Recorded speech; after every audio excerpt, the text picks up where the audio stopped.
സുഹൃത്തുക്കളെ, നാം എപ്പോഴാണ് മുട്ടുകുത്തി പ്രാർത്ഥിക്കേണ്ടത്? കുരിശിൽ കിടക്കുമ്പോഴും യേശു ശത്രുക്കൾക്ക് വേണ്ടി പ്രാർത്ഥിച്ചു. പിതാവേ, ഇവരോട് ക്ഷമിക്കണമേ, അവർ ചെയ്യുന്നത് എന്തെന്ന് അവർ അറിയുന്നില്ല. ദൈവമായതിനാൽ അങ്ങേക്ക് അത് സാധിച്ചു. പക്ഷേ ഒരു സാധാരണ മനുഷ്യന് എങ്ങനെയാണ് ഇപ്രകാരം ശത്രുക്കളെ ക്ഷമിച്ച് പ്രാർത്ഥിക്കുവാൻ സാധിക്കുക?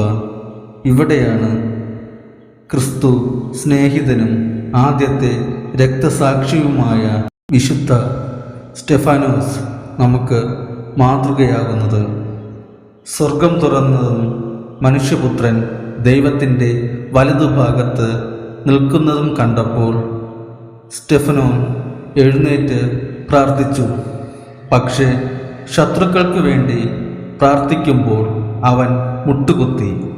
കർത്താവേ, ഈ പാപം അവരുടെ മേൽ ആരോപിക്കരുതേ.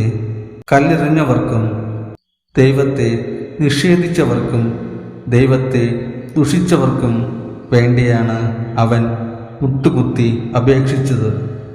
നമുക്ക് വേണ്ടി പ്രാർത്ഥിക്കുന്നതിലും കൂടുതൽ തീഷ്ണതയോടെ നമ്മെ വേദനിപ്പിച്ചവർക്കും നമ്മെ അവഹേളിച്ചവർക്കും വേണ്ടിയും ദൈവസന്നിധിയിൽ മുട്ടുകുത്താം.